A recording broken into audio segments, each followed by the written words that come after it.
I'd just been back overseas again, and I heard the Orchestra of the Age of Enlightenment play Mozart 39, 40, 41 with Simon Rattle, and I felt myself, bang, land back in my seat at the end of it, and I thought, right, This has got to be one of my all-time favorite conversations for this podcast ever in the dozen years that we've been doing it.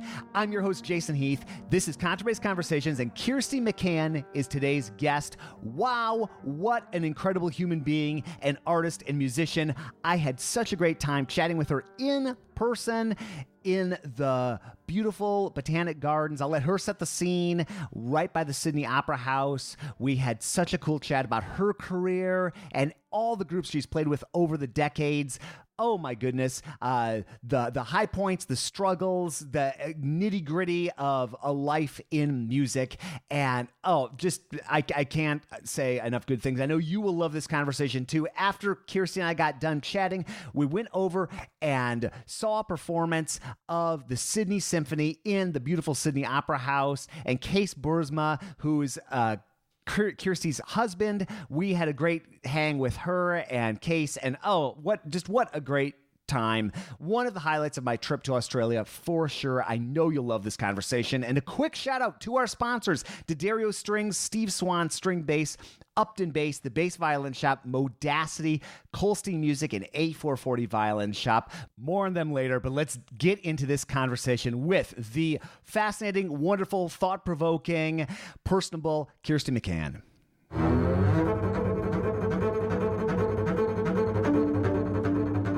Describe where we are. Okay, so we are sitting in the absolutely most stupendous botanical garden in Sydney, overlooking the harbour. So I can see the little white caps on the blue ocean and a sandstone wall around our extraordinary city. And we are sitting literally surrounded by the most beautiful trees you can imagine. Huge trees, big old figs, indigenous trees, and ones that have been brought in, since colonisation of Australia, and it is a stupendously beautiful place, other than the fact that, of course, we were just talking about the fact there's so much particulate matter in the air because we're in the middle of an apocalyptic fire season. Right. Yeah, which we've been experiencing back in my town too. Yeah. But and we're just down the hill from the conservatory. We're just down the hill from the Sydney Conservatorium, which is a really fascinating piece of architecture. Yeah. Because its original purpose was to be the stables of our government house. So it's very tower-like. It looks actually very much like a little castle. But underneath that little castle now is a huge, great big monolithic building that in actual fact is really an extraordinary piece of design because you wouldn't really know it was there.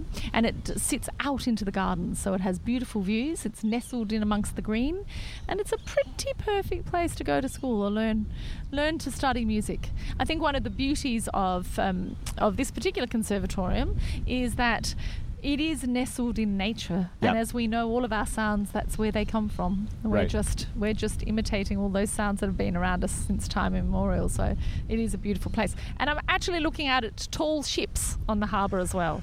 It's quite extraordinary. It's a special place. It is a special place. And you've been here for a while, but you aren't originally from here. No. I've been living in Sydney on and off for about 25 years, probably.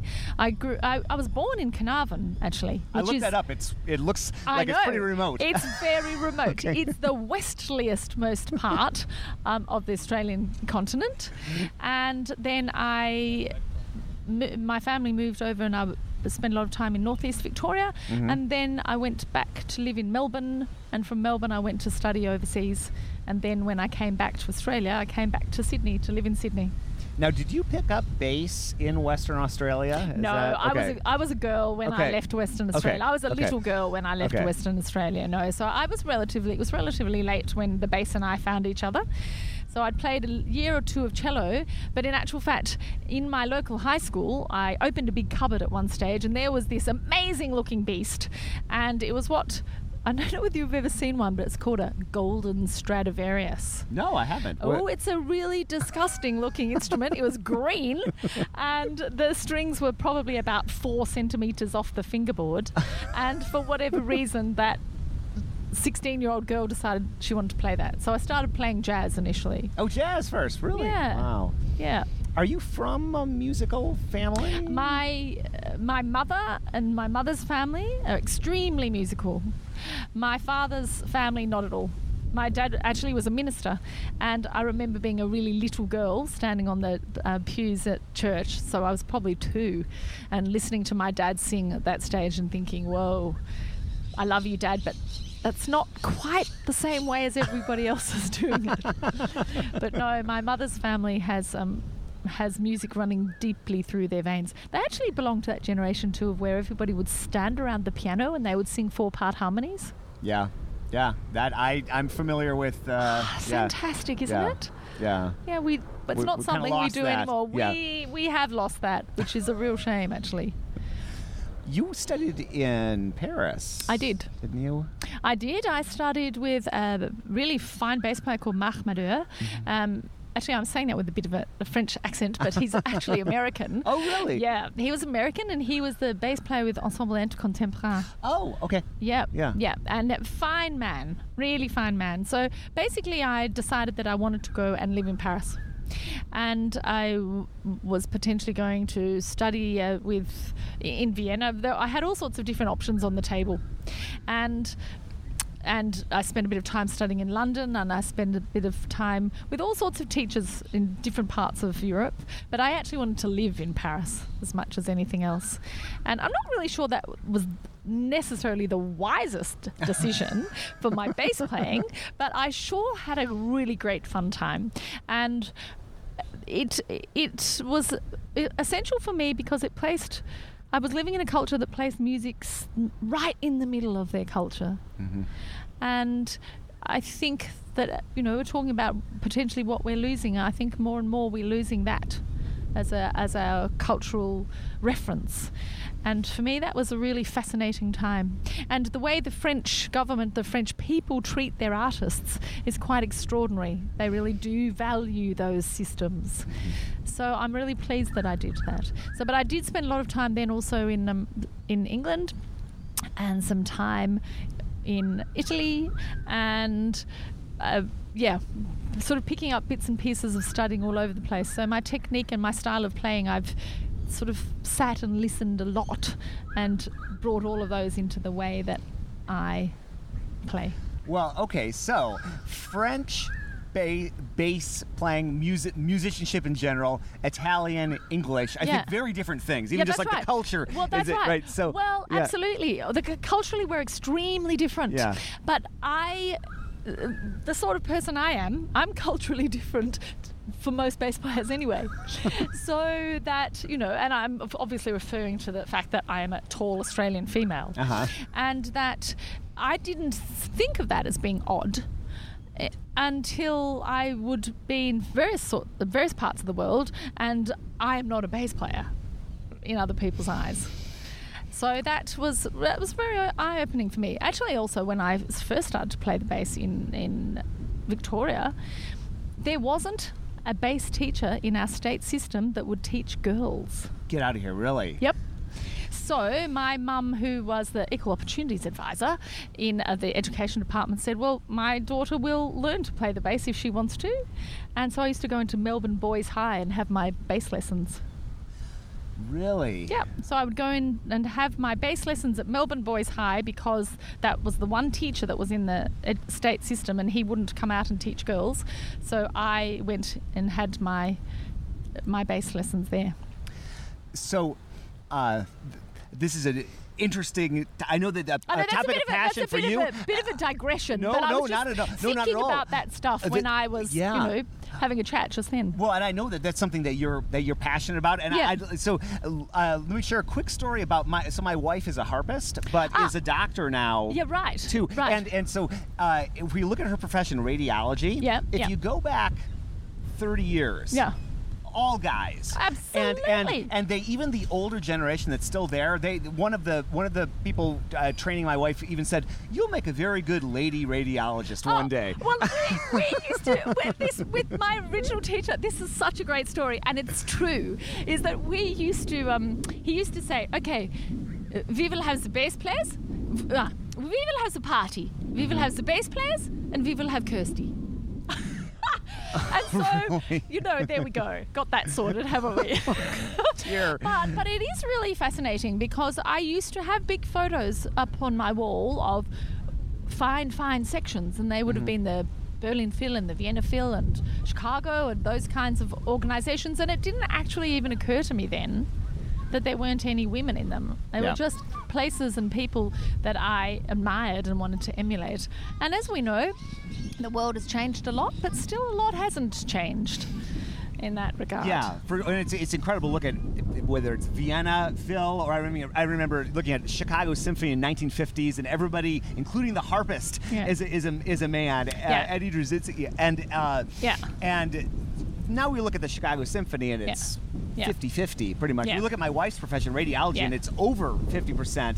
And something that at the sorry for interrupting, but the harp thing is another hilarious story because when I was playing a lot of contemporary music, I played with an ensemble called Elysian. There's a cutting-edge contemporary music ensemble in Australia. We did a lot of international touring, and we were in the south of Italy, actually, in Catania, and the harpist of this ensemble was a man, and I, obviously, the bass player was female, and actually the reviewers spent half their time talking about that, because I would walk in, because of course, there were lots of occupational health and safety issues, everything you could trip over possibly on stage, so I would carry the bass up in the air over the top to get to where I needed to be, and I was like, oh my gosh, how extraordinary that for them even then that was really quite a shocking thing to be.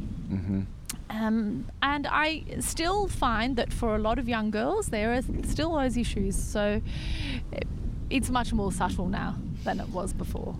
It's interesting observations I've had, like teaching, for example. It would either be, I would look at there would be 0 female bassists, or it would be at least 50%. Yeah, that's right. And it's rare that I would see a section that had, and it just like, this is something that we do. Well, teaching is one thing. Getting the jobs is completely another. Isn't it something like of the top 50 orchestras that's 96% still male? It is. It's something absolutely like that. Yeah. I remember reading that statistic last year. I think it might not be 96, but you can't tell me that 96% of the world's great bass players are all male. So it's getting the jobs, or if that's what you're looking for, it's getting those jobs. So that's where we still have a way to come. Something that at one of the recent ISB conventions that came up, there was a session on, is if you look at people in our high school in the United States, just speaking about the United States, but it might not be 50% male female, but it's getting close. Yeah, very much. But then so. If you look at the conservatory university level, all of a sudden that ratio goes way down. And one of the topics people were speculating on is why? Why is that? And at least in the States, and I'm sure elsewhere, there's this sort of, if it's all a bunch of guys, there's this. It's complex. It's complex bias. And I was listening to somebody the other day talk about this in relation to hiring people in. The woman, I think she was head of human relations, whatever that's actually called now, at Google, or she used to be, and she was talking about how they consciously don't look for what is called cultural fit. So of course, if you have a selection of all really fine musicians, and let's talk about bass players because we are here, that if you are looking for one of those really fine players who you think may work best in your section, usually people will choose the person who is the best cultural fit. Now, cultural fit usually just means somebody like you. And I don't think often now it is a conscious bias. I don't think so. I think that in some ways it's scarier because it's an unconscious bias. And so what they have done in those larger corporations, of course, is said, actually, we don't want a good cultural fit. We want somebody who disturbs us. Can do everything we need to do, but potentially makes us feel a little bit uncomfortable, puts a bit of fire into us a different way, or is just not a reflection of you or me. And we see that with diversity in all forms now. Right. Yeah, for sure. Yeah, it's that unconscious bias is just such a tricky. It is a really tricky one, and we have to face it. We have to be honest about it. We have to face it and then confront it head on, I think. Mm-hmm. And it's tricky. It's really tricky because, as we know within our craft and our art forms, is that there are very few things that are... Well, the fundamentals of music, of course, it's obvious, isn't it? Mm-hmm. Are you playing in time and in tune? Sorry, babe, you're not. You're out. But a lot of the rest of what goes around playing music and making music and bringing music alive is a little bit more ephemeral. We can't necessarily put our finger on what that magic is that is music. So we have a lot more room then for saying yes or no. That makes sense. Oh, it makes absolute sense. Yeah, no, there is that whole ephemeral, and the cultural fit thing is interesting, and that's a great phrase, isn't it? Yeah, it is. Cultural fit. It is. What does that mean in an orchestra? Right. What does that mean in an ensemble? Of course, we want people with whom we can have this symbiosis so that we can play together well. Mm-hmm. But then what and whom does that exclude? Yeah. I'm not just talking about gender now, but that whole idea about cultural fit. When I heard this woman, I was on a long road trip down to Melbourne, and I had the radio on, and I love that because I learned so much.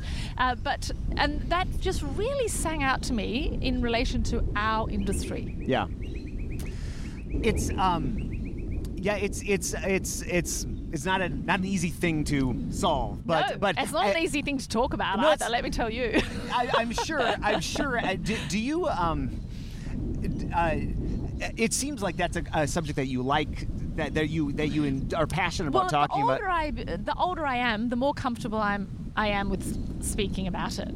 Because when you're younger, you're really aware that you will be prejudiced against that if you'll be prejudiced against if you are not the same. Mm-hmm. Mm-hmm. I think that as you age, you're much more comfortable within yourself and your skin, and you're able to say, look, put your hand up and talk about things that you see that may or may not be right or wrong. I don't expect people to agree with me, mind you. Yeah. But I do think that the conversations have to be held. Mm-hmm. And we can agree to disagree, or we can, change some of our systems. Yes, I do like actually having these kinds of conversations. Well, it's a trick. I've chatted with several women about this topic. Not that I ever want to say like, oh, every woman, we must talk about what it's like being. But it's wonderful. It's a wonderful. I think it's a really valuable thing to dig into. And there, in some conversations I've had, it seems like women in the orchestral world, probably beyond that, but they really wanted to just be seen. They said, I don't want you to think, I don't want the fact that I'm a woman to be anything remarkable. I want to be seen as a German bow player first. A woman. A German bow player first. Yeah. Or maybe a musician. Let's just say that. Yeah. No, I don't want to be seen as a woman playing the bass either. Right. That's not how I see myself. Yeah. I see myself as a person, right. And my gender and what I do are so secondary, tertiary, etc. That it really oughtn't to be material. But it is if it is something that other people see and can hold a bias against, and I mean that for myself. Mm-hmm. I know that often I am standing up and representing all women in those spaces who may not have the guts to be able to articulate it. And I don't mean that in a way that people are timid, but it may not be the right time in their lives to be able to articulate that. Right. And that's what I mean by, as I've got older, I've realised that I can take that space. Mm-hmm. And because I'm older, I have a fantastic career, I'm really fortunate, and that if I can help others who have come to me with these issues quietly, very quietly, and said, what can I do and why is this happening? And often I just have to say, listen, it's not you. It is not you. And that's a really important thing to do, and to stand together. As I think over the years, how many times I've used Kolstein products. It's just amazing. I look at my bass right now, which has on the same bib that I bought while in high school. That's a Kolstein's bib. I can't believe that this thing is still kicking, but I have my pencils and my rosin and all those other accessories in my bib. And when I look inside my bib, I see my Kolstein rosin, which Peter Lloyd and so many other bass players use. I enjoy their Ultra rosin. And I have my Kolstein instrument cleaner that I've used for years and years to keep my bass looking good and clean.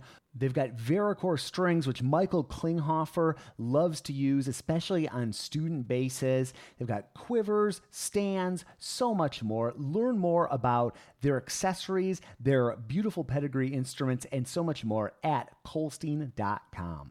Every day when I sit down to practice, I get out my phone and I boot up Modacity, which is my practicing companion, and I have a specific routine I go through, and here is Modacity founder and CEO Mark Gelfo on what he does each day with Modacity. What I do when I load Modacity every day is, if I don't have a playlist constructed already, what I do is I go in and I think, how long do I have to practice right now? Okay, I've got 40 minutes. Cool, I'm going to do 5 minutes on meditation, get my body state right. I'm going to do scales for 5 minutes, and I'm going to visualize, and I'm going to do this piece that I'm working on. You just set it up, see the budget, and follow the budget effortlessly by delegating that to the phone. Letting my phone do all those logging details has been so great for my practicing. I can't recommend this app highly enough. Love it, love it, love it. Learn more at modacity.co, and we have a special offer if you go to our site for lifetime access to this app. It's so cool. Thank you so much for sponsoring the podcast, Modacity. This episode is brought to you by the Bass Violin Shop, which opened in 2001 as a small double bass workshop in Greensboro, North Carolina. Today, they're staffed by 3 full-time, highly skilled bass luthiers, and they specialize in double bass sales, rentals, setup, restoration, and repair. For nearly 20 years, they have satisfied thousands of clients by offering quality instruments, knowledgeable service, reliable repairs, and superior restorations at affordable prices. They offer high-quality, custom ebony C extensions with 2 different chromatic latch options, handmade ebony latches with adjustable aluminum mounts by New Harmony Music, or adjustable brass latches by Rob Anzalotti. Give the Bass Violin Shop a call to discuss your extension needs. For more information and current inventory, visit their website at bassviolinshop.com, and be sure to follow them on Facebook and Instagram. How did you get into... How did I get into it? Yeah. Because it's really interesting. I was writing about this yesterday for something else, actually for Pinchgut, which I'm just about to start a season for, which is run by Aaron Helliard, who's an absolute genius. I think he's our premium hipster, if I can say it like that. But so, because I was working... I was actually playing with the SSO, and we were doing a lot of Mozart piano concerti, and it was particularly the second movement of these works, and I was like, I don't know how to play these, because when you look at the pages, the bass part on a second movement is, how do you play these sporadic looking notes so that it forms this beautiful thing that everybody else can jump and fly and sing over? And it just didn't make sense that you just plonk plonk. You know what I mean? I'm being a bit extreme, obviously. I'm being a bit extreme. And so about the same kind of time, I'd just been back overseas again, and I heard the Orchestra of the Age of Enlightenment play Mozart 39, 40, 41 with Simon Rattle, and I felt myself land back in my seat at the end of it, and I thought, right, this is it. Because in our standard romantic Western classical education, nobody teaches us how to shape a bass line. They do now. They didn't 25 years ago. Right. How to shape a bass line. How to really shape a bass line. And more often than not, we didn't learn that kind of harmony either, and structure, and how to make a bass line sound like a melody. Or actually, it's much more important than a melody. Right. Because unless we play a fine bass line, there might have only been 2 or 3 upper voices. They can't skip and sing above. It's incredibly difficult for them to do their job unless we have a beautifully shaped bass line underneath. So I decided that I needed to go and learn how to have that skill set, because I'd been playing a lot of contemporary music beforehand, obviously, with the contemporary music scene, and I had been playing with the SSO for more than a couple of years. So this is post all my study. And then I was really inspired to know more about the role of the bass within this beautiful music. And from that, because I was studying with Chichen Nwanuku, who's an absolute legend, and she and I got along like a house on fire.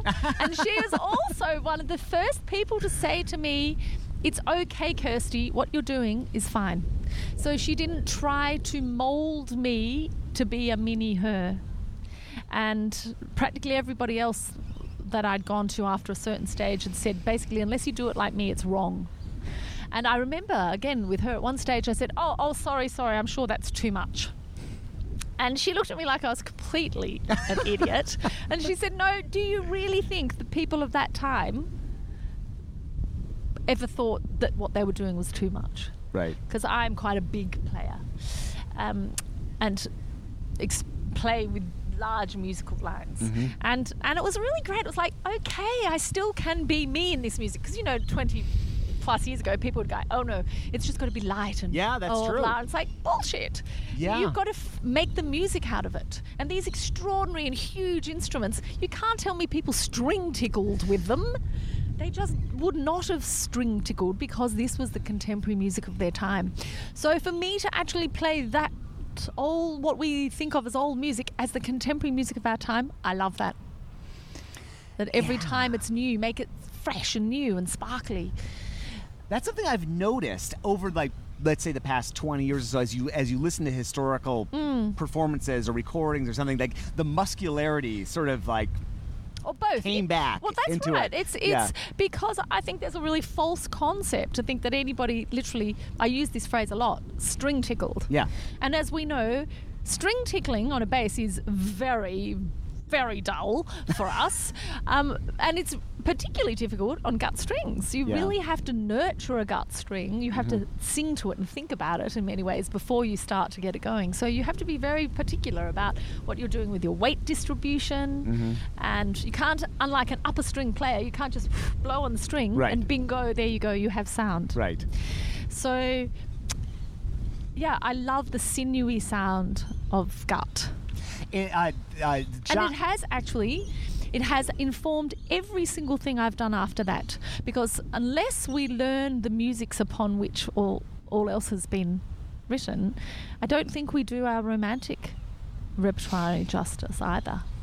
We have to know the rules and the ideas and the passions and the affects of the Baroque and the classical and before. I got to start playing around with gut strings more. Yeah, you do, my friend. I know. Well, I had a great chat with John Feeney a few years ago about just like, and he was comparing the experience of playing on gut strings to kind of like an analog recording versus a digital recording. There's just so much more information there, and like you can keep digging in. And absolutely, there is so, because the very idea of a gut and of instruments further back was that there wasn't a standardization of sound. So there's a really good reason why man has invented the steel string, because it's incredibly much easier to play on. It is nowhere near as tricky to either get sounding or to look after on your instrument. You can put it down and have a break and come back and she's basically where you left her. But what we have lost in that, I think, is the beauty of quite as many tone colours, as an endless palette of sound and tone colours. And I'm particularly fond of a gut string pizzicato, and I mean a so-called classical pizzicato as distinct from a jazz pizzicato, because the sound that you get on a gut string, either wound or unwound, when you're pizzicatoing, it's just the most beautiful, round, rich, multiphonic-y. It's a true sound. It's incredibly rich. So yes, I love them, and I often play as well on when I'm playing romantically. I play with silver wound gut often too. Sure, yeah. And they're very temperamental strings though, because they, that's the trickiest of the string actually. Really? But boy, they sound beautiful. Yeah. The silver wound gut, gorgeous, and you can take those into a romantic orchestra too, and nobody necessarily knows that you're playing on anything else. Well, I remember talking with, again, John Feeney about that, and he said he plays he predominantly does early music work, but he'll play anything. He'll play a Tchaikovsky symphony on him. And years back, when I was doing some stuff in London, we did Berlioz. Yeah. Really? Yeah. Because the progression is such. Actually, there's another good story. That I was doing some recordings. This was quite early on, actually, with John Elliott Gardner, and they were the Berlioz Romeo and Juliet and Symphonie Fantastique, and that was the first time that I had really heard a lot of those instruments, and it makes so much sense of a lot of that extraordinarily wacky, still out there instrumentation. That if you're playing that in a romantic orchestra with romantic instruments, it still doesn't. The orchestration, the balance between instruments still sometimes really need a lot more work, and the tone colors don't really make sense when you put them back on the instruments for which they were written. The diversity of tone colors means it doesn't have a blend in the way that we think of blend as being one and the same. It has all these crazy, beautiful, rough, raw sounds happening, and for me that speaks to my heart as much as anything else. I'm a huge John Elliott Gardner fan.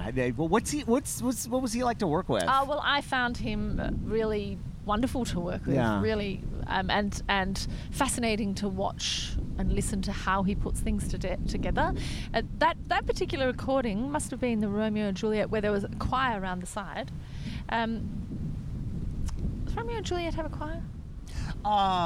Is my brain falling out? Anyway, he was playing. There were 8 bass singers, and the bass section was half on one side, half on the other, and he had the bass singer standing behind us. Oh, interesting. And then he would turn them slightly one direction or another, so that their sound slightly changed. And he's famous for that. That's cool. But for me, as a young musician, I learnt a lot about how we make sound, how others hear sound, and how we make music is distinct from necessarily playing the notes. How we make the music that is behind the notes. Well, the reason for the notes, really. Was it hard to move on from the Australian Brandenburg Orchestra? I know you're doing so many things right now, so it probably freed up a lot of time. Was that no, actually, it was time for me to spread my wings. Yeah. It was very much time for me to be elsewhere and to be working with different people in different styles, and spend a lot more time actually making music that speaks to me now. And it's great for me because I spend a lot of time at festivals as well, and I'm fortunate in that I can choose a lot of the people that I work with, and I can be always with people who are challenging what I think I might know or can play or can do, and presenting new ways of being.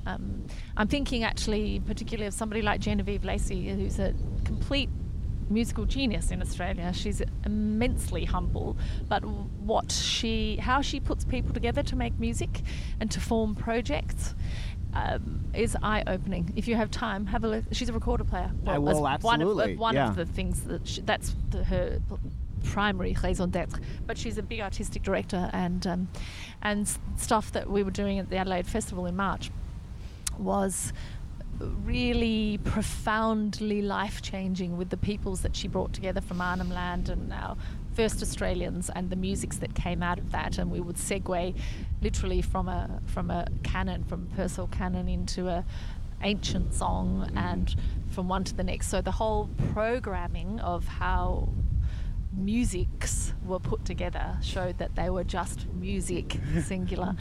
So yes, I'm constantly curious, and I'm constantly aware of my ignorance, and I want to be out there learning as much as I can about as many different things, and then hopefully using that to make music, or whatever it is that we call this this crazy old life we lead. Oh, that's a beautiful mindset to take. Is the perpetual learner, and that's and it may not make you a fine income, that's for sure. But you don't go into music to make money. Yeah. So but for me, it is the right path. For me, I'm fortunate that I've had lots of different opportunities in my life, and I probably have passed up some that would have been important at times to take, and others, it's been great for me. It is great for me. We have 2 children, and that really informed my music making as well. Is that I realized how much time I wasted beforehand, and that in actual fact, the most important thing for me are the relationships in my life, and it makes music making actually much more special again, because when your babies are small or your children are small, and everything is much more vital in how you fit it into your day. And so you have to think faster, be smarter about the way you approach everything in your life. And so, as well as the enormous amounts of love that you get from children, of those relationships, it really informed my music making. Hey Jason, how are you? Hope you're well. Thank you for asking me about the Darius strings and what do I like about the Darius strings. Well, I've been using them for about 6 or 7 years. I use the Zyex medium set. What I like about it is that for me it has provided sort of like a really good compromise. I like the feel under my fingers is great because it's sort of like a gutty feel. The strings are thicker than generally metal strings are, and I used to play with like a olive G before and Spiracore, so it kind of like recreates that feel. And their strings are loose, they're not super tight, like definitely a lot less tight than any of the Dario metal steel strings. And I really like that part about it, that it just like, I kind of feel like the synthetic core strings have like this gutty kind of feel. Then they have a depth to them that I really like. At the same time, they have also a nice attack, especially for pizzicato, jazz pizzicato, which is what I do mostly. And at the same time, they also bow really well. My bow sticks to them greatly.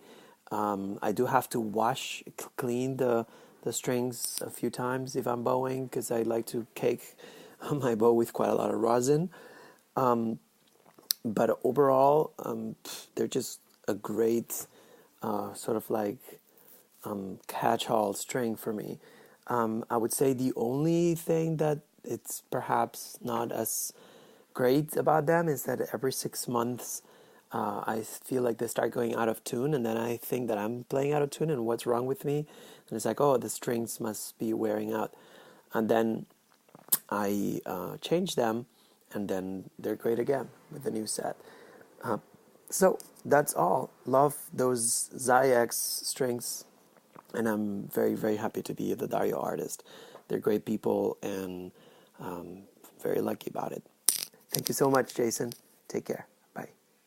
At Upton Bass, there is no B stock in terms of wood. Here's Gary and Eric from Upton on what happens when they encounter a flaw in the wood. Rather than someone just looking at that piece of wood and saying, man, I got to throw that in the fireplace. Yeah. They go, my boss says I got to get this thing done, so they set that neck. Yeah. And we've just learned over the years, if a piece of wood, if you got to question the piece of wood, it just goes in the dumpster. Yeah, just get out of there. It's reasons like that that make Upton such a hit among bassists worldwide. They have an army of raving fans. I'm one of them, by the way, and they just make wonderful basses. Whether you're just starting out and you're looking for an entry-level instrument or you're looking for the top-notch bass of your dreams, they will work with you throughout the process and get you an instrument you will love. UptonBass.com is the website, and thank you so much for sponsoring the podcast. This episode is brought to you by Steve Swan String Bass, which is home to the largest collection of double basses on the West Coast between Los Angeles and Canada. That's a lot of miles, folks. Steve's showroom is outstanding, Absolutely worth a visit. It's located just south of San Francisco Airport, SFO, and he has about 70 basses on display. And these basses range from student entry-level instruments all the way to the finest professional instruments. I've sent so many students and referred so many people to Steve's shop. He really does great work. And if you're looking for a bass, you're going to find one that suits your needs, your playing needs, and your budgetary needs for sure. SteveSwanStringBass.com is where you can go. And thank you, Steve, for sponsoring the podcast. Something that people write in and tell me about what's going on in their life and struggles that they've had, and injury is something that people have struggled with a lot. And I've had some people on the podcast that have gone through things that took them years to get over. I know in preparing to talk to you, I know that both you and Case went through. I know, it's pretty ironic, isn't it? I know. And luckily I get a chance to chat with him later this week. But like in 2011, there was something neurological, but you could still play bass. I know. Right? Like, how cool is that? Yeah, that is so cool. Okay. Well, you would have read that in an article that was in our national papers. Mm-hmm. But it's the sad thing about that article is what it then didn't go on to talk about, which was for the only reason we talked about it actually, was that is the power of the musical brain.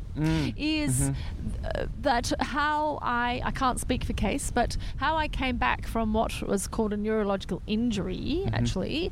We think it was a secondary infection from just a common cold, and that I just was working myself and somehow or other this got into the back of my brain. And it meant that I couldn't walk and I couldn't talk and I literally couldn't think. So it was more than somewhat severe. That's pretty severe. And a little bit scary. If you're someone like me who you can hear loves a yak. And more is more for me. I love constant stimuli. Yeah. But my brain couldn't process that. So thankfully it was explained to me at one stage is, no, Kirsty, you're not going crazy. That it's as though you've got a broken leg in your head. So literally the communications aren't getting through. Like it can't communicate with itself, and you will heal. But in the meantime, then I had to teach myself how to walk without wobbling in a line that made me look like I was drunk, and I had to teach myself how to read properly because I had the sort of 6 versions of what was happening there, and then to think it through and to be able to articulate thoughts in my head. So that was really scary, but I was extremely fortunate in that I'd been fascinated by neurology for a very long time, that if I hadn't been a bass player, maybe I would have been a scientist. So I spent a lot of time, I had truckloads of books actually about the brain. And so I had that information in my brain as well. So I knew that I could bring my brain back. And to think of it, I'm not talking about myself. I say I could bring my brain back.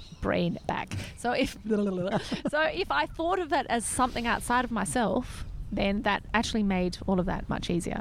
And I never even think about it these days, except that every so often for a few years after that extreme stimuli with patterns and moving patterns in front of a still pattern, all of a sudden I could be like, bloop, on the floor, because my eyes couldn't, literally there was something in my eyes that couldn't register it. So the brain says, sorry, can't do that, and it turns you off. But where the neurologist thought it was amazing is that I could still sit on the bass. No, I couldn't. I could sit on the bass stool and I could play the bass as if nothing had happened. Isn't that weird that the brain, what a fascinating... Don't you love that? Yeah. I absolutely love that. So I think that the major reason that my recovery from something recently I found out is that you're not really supposed to recover from that, which I'm so pleased nobody told me before, is because as one of the parts of trying to work out what was wrong with my brain, that they could see I hadn't had a stroke, and that we have a lot of what's called cognitive reserve. And the musical brain will do that for us. Our brains are so dense and so able because we have fed them so much information. And you look at an ensemble playing. We know when we're looking at ensemble playing, let alone listening to them, but looking at them play. There are all of those unspoken communications that are flying around. And we know that the brain is just firing on thousands of cylinders, and we're just sitting there playing as though it's the easiest thing that we've ever done. It's like walking in the park. But we know what's happening in there. And it's quite extraordinary. Did you know that practicing musicians don't get Alzheimer's? And that's I didn't know that. No, that's interesting. A stat. Wow. And that's because how could we? Yeah, it makes sense. It doesn't make sense. Yeah, it does, doesn't it? Yeah, it makes complete sense. If you look at a scan when a musician's playing and engaged, that's like right. so much of the brain is lighting active. up left, right, and centre. Yeah. So that was I don't know whether I call that an injury, but it was an injury in actual fact in that regard, but it's scary. Scary probably stuff. scarier than like getting right. a little light tendonitis. It's like, I can't function except randomly play bass. My little finger on my right hand is feeling a little bit ouchy. No, it's a little bit more intense than that, but yeah. Wow. The I didn't talk about it at the time either. Oh, really? Okay. No, I didn't talk about it at the time because first of all, you think you're going crazy, and secondly, you don't want others to see you in that light. Yeah. And you don't want other people to see you in a diminished capacity if you're somebody like me. I don't see its relevance in many ways to other people's way of being. Sure. But I never even think about it. Isn't that hilarious? Well, it's great. It's great that it passed, and that it just shows you how fragile in some ways we can be, and then also the amazing thing that music is. How fragile we are, exactly. And because they think it was probably a secondary infection, that's the modern working person. I was going to say working mother, working person's dilemma, isn't it? That you just keep pushing yourself, and then potentially your brain says, well, your body might say, hang on, dude, I can't do this anymore. Yeah. And that, so the infection that I got, we'll find it when we take my brain out and slice it up well after I've died. So then we might be able to see what pathways have changed in my brain. Living experiments. The music and science thing is so fascinating to me. I've chatted with a few people recently, many people over the years, who that was sort of what they were thinking. My wife more or less became a scientist. Well, that's right. And I've just always been interested in that why people seem to be attracted to both those things. It seems to be a common Well, it was lots of things. I loved biology. Science, I love science, and I also loved law. So I did a law degree simultaneous with my music degree, and I had to give up one of them because I just didn't have enough time. And I always thought I could go and pick up law again, which I didn't ever do. But I did get some handy tips along the way. So that was great. But what that also does is teaches you how to think in a really clear and precise way, which I don't know whether that's why I was attracted to that or whether that's what they taught me as well. But I do like being able to articulate myself in the aid of others. But you know what was really interesting? Somebody was asking me this the other day, so what made you decide to play music then when you had other options? And I really thought, okay, well, it felt really selfish initially to be a musician because it's all about what we want to do for ourselves. And especially when I decided that I wasn't going to do law, and which is why I then thought, okay, if I'm going to do this, I've got to be really good at it because we can do so much good with music. That how we create our art and what we do with our art form, it's incumbent upon the audience being there, and the relationships that are built and how it transforms other people's lives through our medium. If you can say it through music, we don't need words, or music has the ability to say things that words don't. And that was a really conscious decision that I had to be able to be good enough that I could say those things, whatever they were. So hopefully I have, but Yeah, it's interesting what makes various different people decide to go into professions. Yeah, I know. It's I weird, know. isn't it? It is. It is. What made that young girl decide to go and pick up a bass and think a golden strad was in the slightest bit interesting? I have no idea. Well, and something I've thought about a lot with students and their parents. They say, hey, do you think Johnny should do you think do these his best options? Do you think, do you think Johnny might like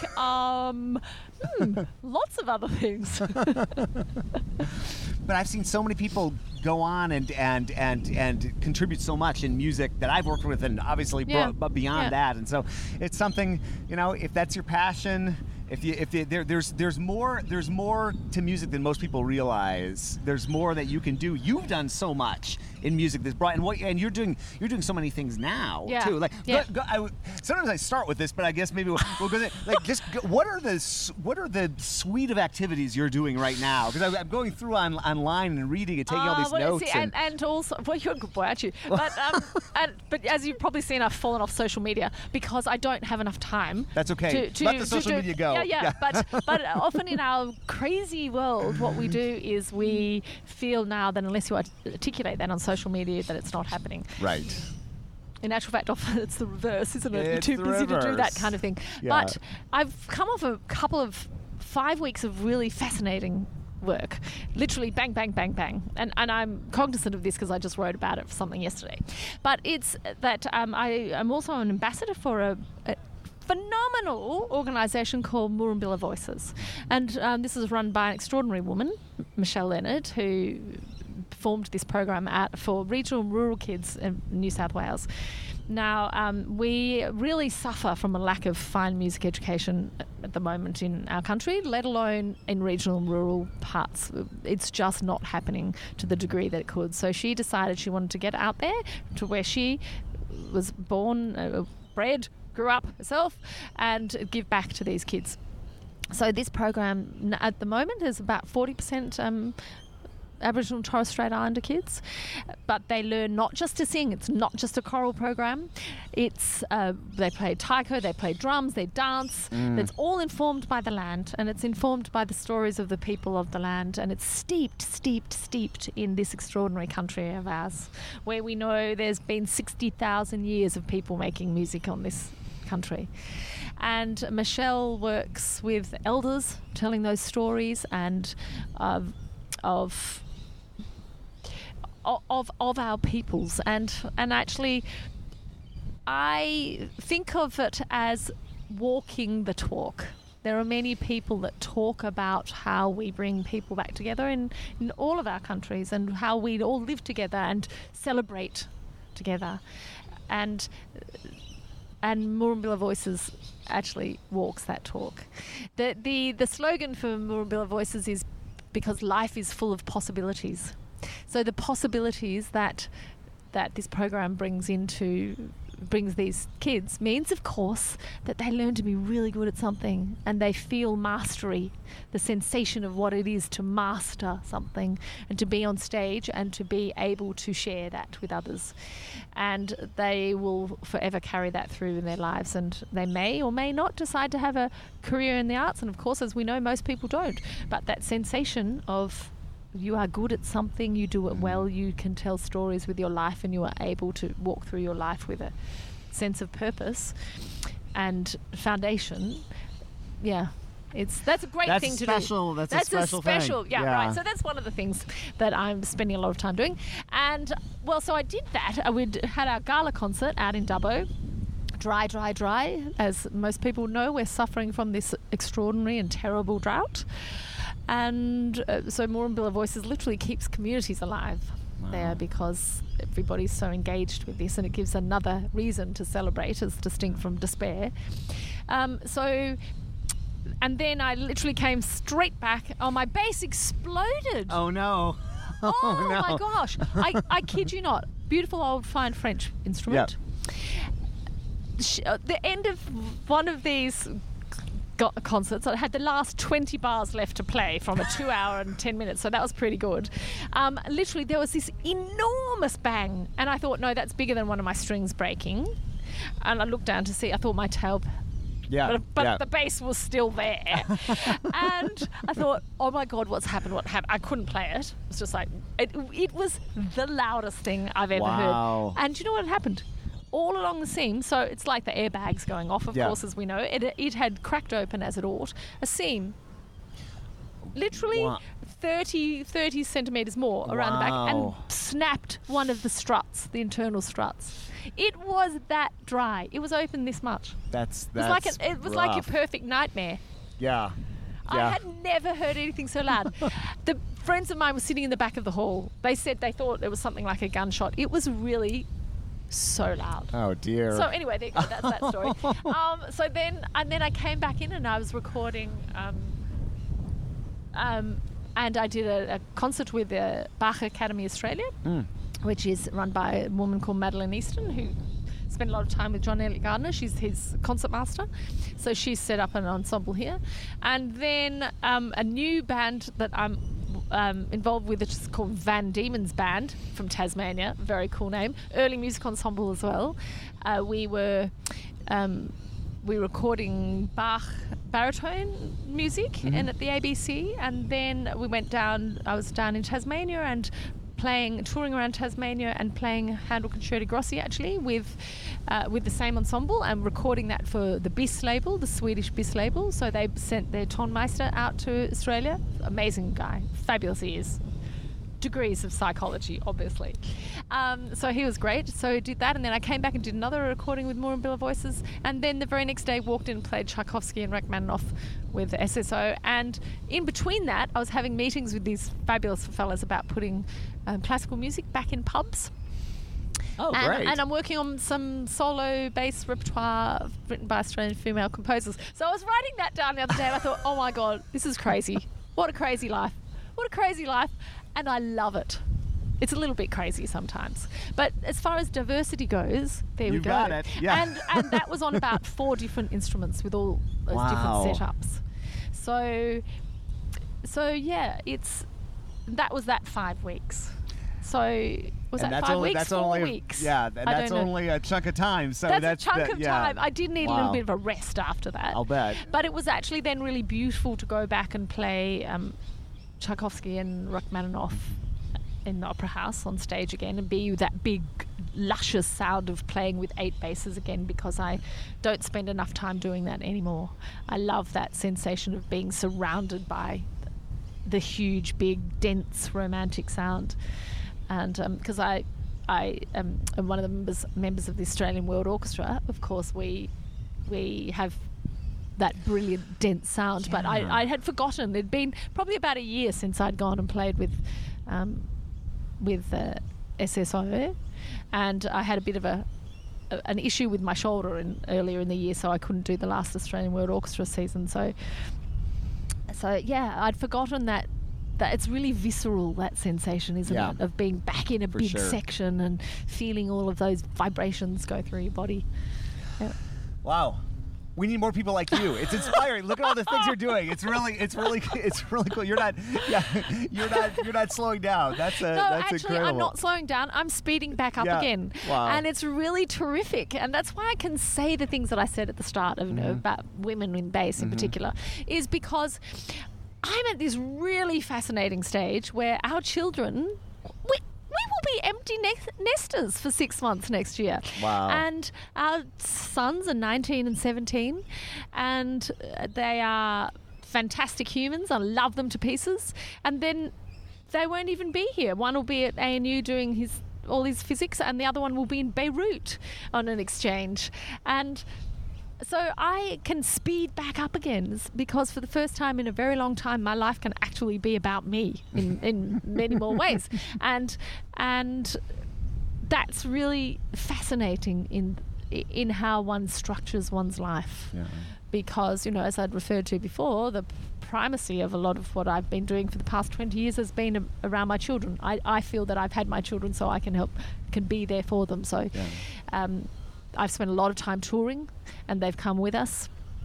But now this is a different stage again. It's really exciting. It sounds exciting. And I appreciate you taking some time and chatting. Yay! Looking out over the water. It's very distracting. Under all the trees. Jason. But you know what? One thing that we haven't quite captured in this little conversation is we haven't heard the noisy birds. I'd hoped that there'd be, ibis and magpies and screeching cockatoos, because often the screeching cockatoos will come in here at this time of the day. Well, what this means is we need to do a round two sometime. Next time in Australia. And we'll find the noisy birds and we will park right there. Actually, that's what I should call my next CD. That's what I should call my CD. Yeah, the Noisy Birds. Yeah, that's a great name. That's a great name. You heard it here. That's so cool.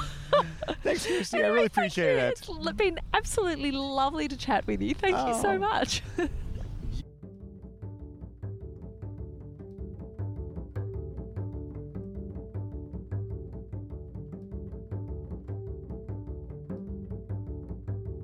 Kirsty, thank you so much. I would love to do this again at some point. And I said to Kirsty, as soon as we turn off the microphones, you should start a podcast. Should she not start a podcast? Isn't she just born to do something like a podcast? I thought that in the opening seconds of our conversation, and I would subscribe to that podcast. So Kirsty, start a podcast.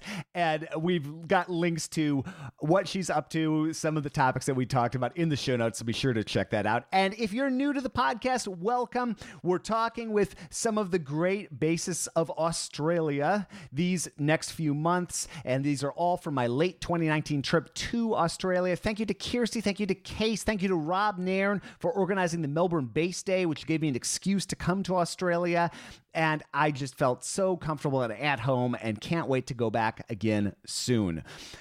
Contrabass Conversations is produced by Michael Cooper, Steve Hinchy, Trevor Jones, and Mitch Mooring. Mitch is making beautiful basses in the Dallas-Fort Worth area, and you can learn more at mitchmooring.com. Thank you also to Krista Copper for cataloging and archiving everything we talk about here on the podcast. Appreciate it so much, and I appreciate you listening to these episodes each and every week. I'm your host, Jason Heath, and we will see you again soon for more life in the low end of the spectrum.